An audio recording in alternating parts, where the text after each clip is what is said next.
जय हिंद बच्चों। आज हम लोग क्लास 10th का क्या है, क्लास 10th का फिजिक्स का चैप्टर 2 पढ़ने लगे वाला है। चैप्टर 2, तो चलिए चैप्टर 2 क्या हम लोग का क्या है, प्रकाश का अपवर्तन, रिफ्लेक्शन ऑफ लाइट। क्या आपका रिफ्लेक्शन ऑफ लाइट, क्या आपका रिफ्लेक्शन ऑफ लाइट है। तो चलिए हम लोग पिछले क्लास में क्या देख के आए थे, रिफ्लेक्शन ऑफ लाइट देख, मतलब प्रकाश के अपवर्तन देख के, मतलब क्या देख के, प्रकाश का परावर्तन, सॉरी प्रकाश का परावर्तन देख के पिछले क्लास में। अब देखेंगे प्रकाश का अपवर्तन। देखिए अपवर्तन मतलब होता है, क्या होता है आपका मुड़ना, क्या होता है मुड़ना, मुड़ना। और उसमें हम लोग परावर्तन पढ़ते, क्या पढ़े थे, परावर्तन। परावर्तन मतलब होता है लौटना, क्या होता है लौटना। तो उसमें हम लोग देखे थे प्रकाश का लौटना देखे थे, क्या देखे थे, प्रकाश किस तरह से लौटता है उसके बारे में देखे थे। अब इसमें हम लोग देखेंगे ना प्रकाश किस तरह से मुड़ता है उसके बारे में देखें, किसके बारे में, उसके अंदर देखिए प्रकाश का परावर्तन किस होता है, प्रकाश को लौटने को, जो लौटने की क्रिया होता है उसे क्या कहते हैं, प्रकाश का परावर्तन। अब मुड़ने की क्रिया होता है उसे क्या कहते हैं, प्रकाश का अपवर्तन। तो पहले छोटा याद रखिएगा, देखिए अपवर्तन मतलब क्या होता है मुड़ना, अपरावर्तन मतलब लौटना। तो इसमें हम बोले थे कि प्रकाश को किसी वस्तु पर पढ़कर लौटने की क्रिया क्या कहते हैं, प्रकाश का परावर्तन कहते हैं। अपवर्तन किसे तो मुड़ने क्रिया। तो प्रकाश क्या होगा, किसी एक माध्यम से, मतलब पारदर्शी माध्यम रहेगा, तो किसी पारदर्शी मतलब प्रकाश की किरण एक पारदर्शी माध्यम से दूसरे पारदर्शी माध्यम में जाने पर दिशा परिवर्तन, अर्थात मुड़ने की क्रिया क्या कहते हैं हम लोग, प्रकाश के अपवर्तन करते। तो याद रखिए अपवर्तन मतलब क्या होता है आपका मुड़ना, इसको आप याद रखिएगा। अपरावर्तन मतलब लौटना। तो हम लोग देखेंगे आज प्रकाश का अपवर्तन, क्या देखेंगे, अपवर्तन। तो चलिए देखते हैं क्या आपका है। तो बोल रहा है देखिए प्रकाश के अपवर्तन। तो हम लोग पिछले क्लास में प्रकाश का अपवर्तन देखे, आप देखेंगे प्रकाश का अपवर्तन। तो प्रकाश का अपवर्तन का डिफिनेशन क्या है आपका, तो बोल रहा है प्रकाश की किरण एक, प्रकाश की किरणों के एक पारदर्शी माध्यम से दूसरे पारदर्शी माध्यम में जाने पर दिशा परिवर्तन, अर्थात मुड़ने की क्रिया क्या कहते हैं, प्रकाश का अपवर्तन कहते हैं। प्रकाश की किरणों को एक पारदर्शी माध्यम से दूसरे पारदर्शी माध्यम में जाने पर दिशा परिवर्तन, अर्थात मुड़ने की क्रिया क्या कहते हैं, प्रकाश का अपवर्तन करते हैं। यहाँ से देखिए ये आपका एक माध्यम, इसको हम लोग क्या है, कांच है, क्या आपका ये कांच है। तो ये एक माध्यम, ये आपका हवा है। तो दो माध्यम हुआ, माध्यम 1 क्या आपका वायु है, माध्यम 2 आपका है क्या है, कांच है।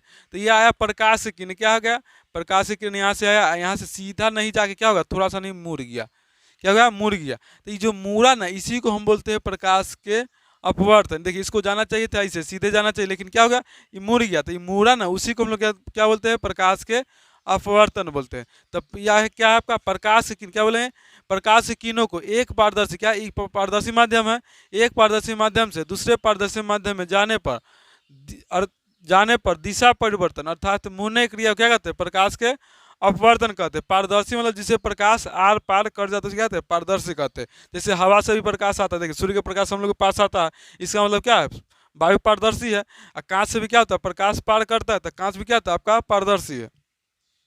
तो बोलेंगे पर क्या हो जाएगा, ये आपका, तो बोलेंगे प्रकाश की किरणों को एक पारदर्शी माध्यम है ना, एक पारदर्शी माध्यम से दूसरे पारदर्शी माध्यम में जाने पर दिशा परिवर्तन, अर्थात मुड़ने क्रिया को प्रकाश से क्या करते हैं, अपवर्तन करते हैं। आप लोग को याद होगा ना, इसको अच्छी तरह से याद करें कि आपको एग्जाम के लिए बहुत भी है, आपको इसे प्रकाश के अपवर्तन प्रकाश के परावर्तन पूछता है, इसका नियम भी पूछता है। तो इंपॉर्टेंट क्वेश्चन है, इसको अच्छी तरह से याद कीजिएगा। तो प्रकाश के किसी वस्तु क्या है, प्रकाश के किसी माध्यम क्या, प्रकाश के किरणों के एक पारदर्शी माध्यम से दूसरे पारदर्शी माध्यम में जाने पर दिशा परिवर्तन, अर्थात मुड़ने क्रिया क्या कहते हैं, प्रकाश के अपवर्तन कहते हैं। तो बोल रहा है, क्या बोला है, देखिए ये आपका दिखा दिए फिगर में, देखिए प्रकाश के अपवर्तन के कारण हम कोई वस्तु को ना देख पाते हैं। मान लिया आपका क्या है, एक मान लीजिए कि एक कांच का डब्बा है, इसमें हम लोग क्या रख दिए, सिक्का, क्या रख दिए, सिक्का। अब आंख को हम लोग यहाँ बैठा देते हैं, ये आपका क्या आंख है। अब यहाँ से प्रकाश की किरण आया, कहाँ पर आपका, यहाँ पर, मतलब ऐसे जगह ना आंख को रखे जहाँ से सिक्का दिखाई ना दे। इस आंख को इस जगह रखना है कि सिक्का जहाँ से दिखाई ना दे। अब क्या सिक्का नहीं दिखाई दे रहा है, क्या कि देखिए यहाँ पर प्रतिबिंब बन रहा है, तो सिक्का आपका कहाँ, यहाँ पर है, ये मान ली कि ए है। अब दूसरा बर्तन लेना है, क्या लेना है, दूसरा बर्तन लेना है, सिक्का को वहीं रहने देना है, क्या है बी, सिक्का को हम लोग क्या रहने देना है, वहीं रहने दें। लेकिन हम क्या करें, इसमें पानी डाल दें, क्या डाल देंगे, पानी डाल दी। तो पानी डालने पर क्या होता है, जो आँख को भी वहीं रहने देंगे, खाली उसमें क्या डालना है, पानी। तो पानी डालने पर क्या होता है, ये तो प्रकाश ऐसे जाना चाहिए, लेकिन यहाँ से ऐसे ना जाके क्या होगा, यहाँ से थोड़ा सा नहीं मुड़ेगा प्रकाश। आप यहाँ से देखिए इधर में मुड़ जाए, क्या होगा,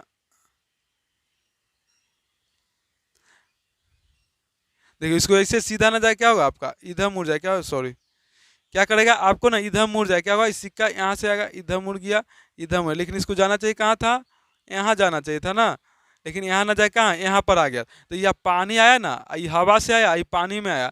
ये बीकर है, बीकर बंद नहीं है, मान ले किसी चीज़ का बीकर है या बीकर खाली है आपका, ये बीकर बंद नहीं है, बीकर है तो पानी रख दिए, इसमें पानी नहीं है। तो बोला है कि ना 2 बीकर लेना, क्या लेना है, 2 बीकर। मान ली कि बीकर ही आपका, मान ली कि पी है, ई क्यू है, कितना बीकर लेना है आपका, 2 बीकर। तो पहले बीकर में सिक्का को रखते हैं और आँख को ऐसी जगह ले जाते हैं जहाँ से सिक्का दिखाई ना दे, क्या है, सिक्का नहीं दिखाई दे, सिक्का को उसी जगह रहने देना, आँख को भी उसी जगह, लेकिन उस बीकर में क्या डाल देना, पानी डाल देना, क्या डालना, पानी डाल देना, क्या डाल देना आपका, पानी डाल देना। अब फिर देखने पानी डालने पर क्या होता है, आपका सिक्का क्या होता है, यहाँ से पानी डालने पर आपका सिक्का क्या होता है, दिखाई देने लगता है। सिक्का क्यों दिखाई देता, प्रकाश के अपवर्तन का, कि जब प्रकाश की किरणें एक पारदर्शी माध्यम हवा से चलकर पानी में आते तो क्या होता है, थोड़ा सा मुड़ जाता है, मुड़ने का देखिए इसको ऐसे जाना चाहिए, वहाँ ना जाके क्या इधर में घूम गया, इससे क्या हमको सिक्का दिखाई देने लगा। ये आप लोग घर पर भी करके देख सकते हैं, आपको ऐसी जगह ले जाना जहाँ से आपको सिक्का दिखाई ना दे, उसमें पानी रखिए तो फिर दूसरे बात क्या होगा, सिक्का दिखाई देने लगेगा। तो ऐसे आप घर पर भी कर सकते हैं। ऐसे कभी कभी आपको 5 नंबर में पूछता है, क्या नंबर में, 5 नंबर की, पानी में रखा हुआ सिक्का क्यों दिखाई नहीं दे, भले दिखाई देता है कैसे, तो प्रकाश के अपवर्तन के कारण। अब पूरा जब 5 नंबर में आएगा तो उसको डिटेल बोलना पड़ेगी, लिखेंगे मान ली कि 2 बीकर ए और बी 2 बीकर, चाहे पी क्यू 2 बीकर है, बीकर ए बीकर पी में सिक्का क्या है, सिक्का ए कहाँ रखे, सिक्का ए पर क्या ए पर सिक्का को रखने पर, और आँख को ऐसी जगह ले जाते हैं जहाँ से सिक्का दिखाई न दे, क्या है, सिक्का दिखाई न दे, और उसी बीकर बी में सिक्का को उसी जगह रहने देना और आँख को भी उसी जगह रहने देना, लेकिन बीकर बी में क्या कुछ पानी डाल देते हैं।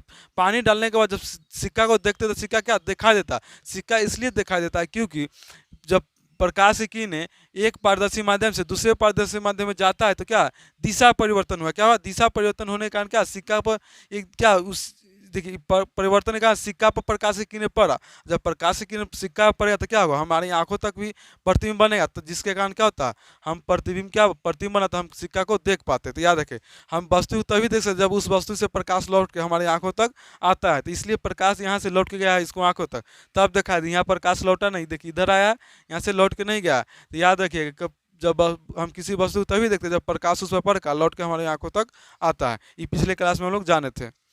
तो इसको ना आप लोग थोड़ा याद रखिएगा सिक्का वाला, क्या है कि आपको एग्जाम में 5 नंबर, अगर नहीं होता है तो एग्जाम जब होगा ना तो लिखा देंगे आपको, आप लोग से नहीं लिखाएगा, तो जो बात बोले हैं आपसे नहीं होगा तो क्या करेंगे, हम लिखा देंगे आपको। अब बोला देखिए प्रकाश सीधी रेखा में गमन करती, क्या है, जो प्रकाश है ना आपका कौन रेखा में, प्रकाश सीधी रेखा में गमन करती है, करते हैं या करती है। बोला है विभिन्न माध्यम में प्रकाश की चाल क्या होता है, भिन्न भिन्न होता है, क्या होता है, विभिन्न माध्यम में प्रकाश की चाल भिन्न, जैसे कांच में अलग होता है, पानी में अलग होता है, निर्वात में अलग होता है, वायु में अलग होता है। तो प्रकाश की चाल विभिन्न माध्यम में क्या होता है, भिन्न भिन्न होता है। ये दोनों आपको एक नंबर यहाँ में पूछता है, प्रकाश सीधी रेखा में गमन करती है या करते हैं, प्रकाश विभिन्न माध्यम में प्रकाश की चाल क्या होती है, भिन्न भिन्न होती है, ये ना आपका है। तो इसे जो भी बात है आपको एग्जाम के लिए बहुत इंपॉर्टेंट है। अभी जो चैप्टर स्टार्ट हुआ ना आपका प्रकाश के अपवर्तन, उससे क्वेश्चन भी बहुत अच्छे से आता है, प्रकाश के अपवर्तन और परावर्तन दोनों चैप्टर से एक साथ होता है एनसीईआरटी में, लेकिन भारतीय में क्या होता है, अलग अलग होता है। तो अब देखें हम लोग, चलिए अगला देखते हैं। तो हम देखे थे प्रकाश का विभिन्न माध्यम में प्रकाश की चाल भिन्न भिन्न होती है, तो इसके बारे में चलते हैं, जो विभिन्न माध्यम में प्रकाश की चाल क्या होती है, भिन्न भिन्न होती है ना, उसके बारे में हम लोग जानते हैं। देखिए बोला आपका अगला है आपका, बोला है प्रकाश निर्वात या शून्य में सबसे तीव्र गति से लगभग 3 लाख किलोमीटर प्रति सेकंड से चलता है, क्या, तो हम लोग जानते हैं कि बोल रहा है कि प्रकाश निर्वात या शून्य, निर्वात में जहाँ पर कोई हवा हुआ नहीं, जीरो हो, क्या उसी, तो प्रकाश निर्वात या शून्य में सबसे तीव्र गति क्या, लगभग कितना 3 लाख किलोमीटर प्रति सेकंड की चाल से चलता है। देखिए 3 लाख किलोमीटर प्रति सेकंड की चाल से चलता है। तो बोला है निर्वात में प्रकाश की चाल सबसे अधिक होता है, तो याद रखिए सबसे अधिक प्रकाश की चाल कहाँ होता है, आपका निर्वात में होता है, और जहाँ प्रकाश की चाल अधिक हो वहाँ घनत्व कम होता है। तो बोला है निर्वात में प्रकाश की चाल क्या होता है, सबसे अधिक होता है। निर्वात में प्रकाश की चाल 3 गुने 10⁸ मीटर पर सेकंड, आपको एग्जाम में बहुत बार पूछता है, 3 गुने 10⁸ मीटर पर सेकंड होता है। याद रखिए कि निर्वात में प्रकाश की चाल कितना, 3 गुने 10⁸ मीटर पर सेकंड। देखिए यहाँ किलोमीटर से क्या करते मीटर में बदल देते, हम क्या करें 1000 से गुना करें तब ना आपका मीटर में बदला। तो यहाँ कितना 2 और 3 5 और 5 और 3 8, तो कितना 10⁸ यहाँ आपका किलोमीटर, यहाँ मीटर, 1000 से गुना करेंगे तो ये 3 जीरो होगा, एक कितना 2 3 5 अब 5 और 3 8, तो 10 के पावर कितना हो जाएगा 8, तो ही किया गया, इसको तोड़ा गया। तो याद रखिए प्रकाश की चाल निर्वात में कितना होता है 3 × 10 के पावर 8। निर्वात में प्रकाश की चाल होता है 3 × 10 के पावर 8 मीटर प्रति सेकंड, 8 मीटर पर सेकंड।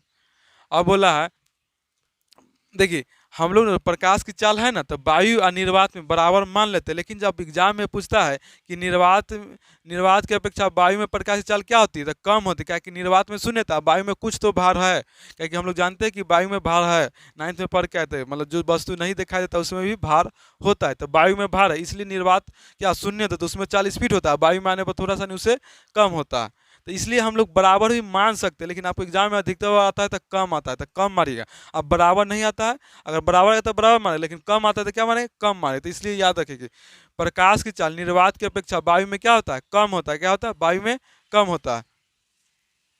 अब बोला है वायु की अपेक्षा पानी प्रकाशतः सघन माध्यम है, या पानी की अपेक्षा वायु प्रकाशतः विरल माध्यम क्या है, तो बोला है कि वायु की अपेक्षा पानी प्रकाशतः सघन, सघन मतलब उससे ज़्यादा घनत्व है, गहरा है, उसमें प्रकाश की चाल क्या धीमी होगी। सघन मतलब भारी एक लिखा, देखिए पानी भारी होगा कि वायु भारी, तो आप लोग पता है कि पानी भारी होगा।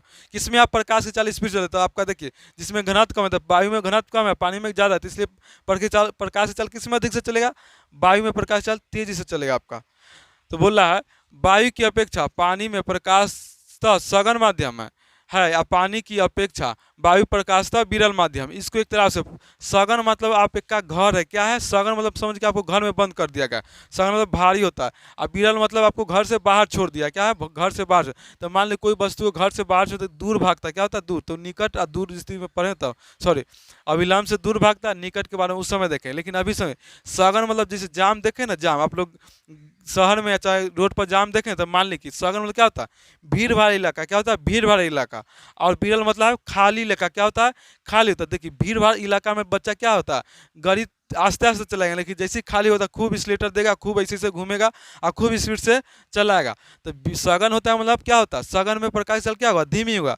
सघन मतलब कहने क्या मतलब वहाँ भीड़ भाड़ इलाका, भीड़ भाड़ इलाका में आप गाड़ी कैसे चलाइएगा, तो आस्ते आस्ते कैसे चलाइएगा, जैसे ही आपको एकदम रोड खाली मिलते हैं एकदम पूरा एक्सीलेटर पर चढ़ जाएगा आप। तो क्या होता है वायु मतलब विरल मतलब क्या होता है खाली स्थान, सघन मतलब घना स्थान। तो इसलिए घना स्थान में प्रकाश चाल क्या होता है धीमी होती है, विरल में अधिक होती है। तो इसीलिए बोल रहा है कि वायु की अपेक्षा पानी प्रकाशतः सघन, तो वायु की अपेक्षा पानी प्रकाशतः सघन माध्यम है, या पानी की अपेक्षा वायु प्रकाशतः विरल होता है। विरल माध्यम प्रकाश चाल क्या होता है सघन से अधिक होता है, और सघन में क्या होता है प्रकाश चाल कम होता है। अब बोला है पानी की अपेक्षा कांच प्रकाशतः सघन है। देखिए पानी से भारी होता है कांच, जो भारी होगा वो सघन हो जाएगा। तो पानी की अपेक्षा कांच प्रकाशतः सघन माध्यम है, और कांच की अपेक्षा वायु प्रकाशतः विरल माध्यम है। वायु हल्का था इसलिए कांच की अपेक्षा क्या विरल हो जाएगा, कांच पानी की अपेक्षा कांच क्या हो जाएगा सघन हो जाएगा। तो कांच में ना प्रकाश चाल कम होगा किसके अपेक्षा पानी की अपेक्षा, किसके अपेक्षा पानी की अपेक्षा। अब वायु में प्रकाश चाल पानी से भी अधिक होता है, कांच से भी अधिक होगा, और उसमें घनत्व क्या हो जाएगा कम हो जाएगा। तो ये आपका था। चलिए अगला देखिए, तो ये बोला अगला आपका जिस माध्यम का प्रकाशीय घनत्व जितना अधिक होता है उसमें प्रकाश की चाल उतनी कम। देखिए जिस माध्यम में प्रकाश का घनत्व जितना अधिक होगा ना उसमें प्रकाश की चाल उतना था, जिसका घनत्व रहेगा ना उसमें प्रकाश की चाल क्या होगा कम होगा। इसका उल्टा क्या होगा जिस माध्यम में प्रकाशीय घनत्व जितना कम होता है उसमें प्रकाश की चाल उतनी ही अधिक होती है। तो जिसका घनत्व कम होगा उसमें प्रकाश की चाल अधिक होगा, जिसका घनत्व अधिक होगा उसमें प्रकाश की चाल कम होगा। क्या होता है घनत्व, देखिए घनत्व अगर अधिक है क्या है घनत्व अधिक है क्या है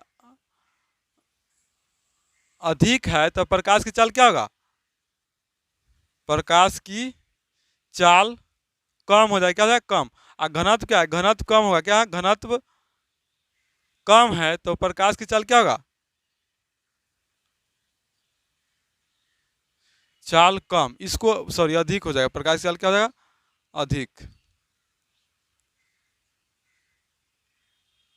तो इसको आप याद छोटा बात याद रखिए। देखिए बोल रहा है जिस माध्यम का प्रकाशीय घनत्व जितना अधिक होता है उसमें प्रकाश की चाल उतना ही कम होगा। घनत्व ज़्यादा रहने पर प्रकाश की चाल कम हो जाएगा, और घनत्व कम होने पर प्रकाश की चाल अधिक हो जाएगा। तो वही बोला घनत्व अधिक है तो प्रकाश की चाल कम, और घनत्व कम है तो प्रकाश की चाल अधिक हो जाएगा। तो चलिए आज का वीडियो हम लोग यहीं तक समाप्त। वीडियो अच्छा था क्या करें, लाइक शेयर और सब्सक्राइब जरूर कीजिएगा। देखिए शेयर आप लोग जरूर कीजिए, अपने दोस्तों के पास शेयर कीजिए, क्या कि उनको छूट गया तो आपको उनको पूरा हो जाएगा। यहाँ बोले कि साइंस अब सभी सब्जेक्ट का पूरा सिलेबस होगा, थोड़ा मैथ स्लो चल रहा है ना, मैथ जल्दी देखिए, मैथ सामने आने में बनाने में ज़्यादा दिक्कत होता है, इसलिए नहीं आ पा रहा है। अब जल्दी उसका एक टैब खरीदाने वाला है, तो उसके बाद बहुत जल्दी मैथ खत्म कर देंगे आपका, उसमें कोई देरी नहीं होगा। तो चलिए आज का वीडियो हम लोग यहीं तक समाप्त कर। वीडियो अच्छा लगे तो लाइक शेयर और सब्सक्राइब जरूर कीजिएगा।